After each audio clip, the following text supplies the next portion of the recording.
Merci Eric. Et l'eau est un dossier épineux en Guadeloupe. Un rapport de l'Office de l'eau dresse un constat alarmant. Nos eaux se dégradent de façon massive. Nous vous en parlions hier. Pointer du doigt l'agriculture, mais aussi nous, citoyens.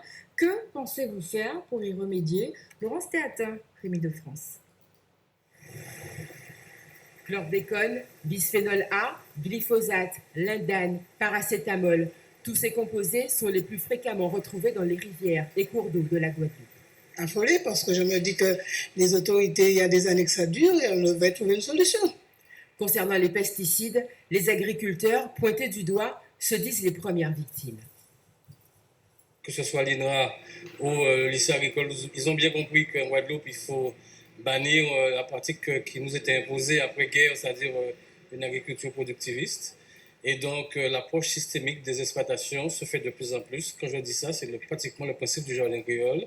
C'est l'interaction entre les productions qui se protègent.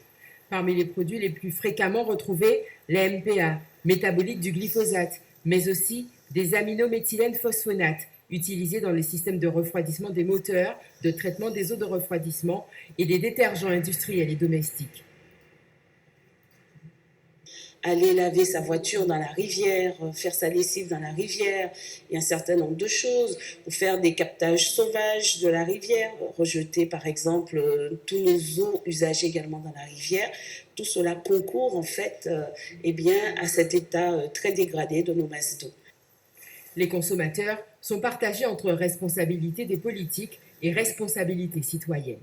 On est des associations, on le répète, on gueule tout le temps, mais est-ce que nous, ces représentants, nous donnent les moyens pour travailler? On a beau leur dire, donnez-nous les moyens s'ils ne peuvent pas le faire, on va faire la police dans des coins qu'on connaît. Je ne vais pas jeter de l'huile de vidange, des sachets en plastique, des bouteilles. Je fais attention, je fais le tri.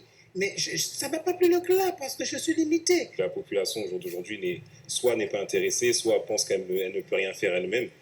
Et après, on rejette ça sur le dos de la politique.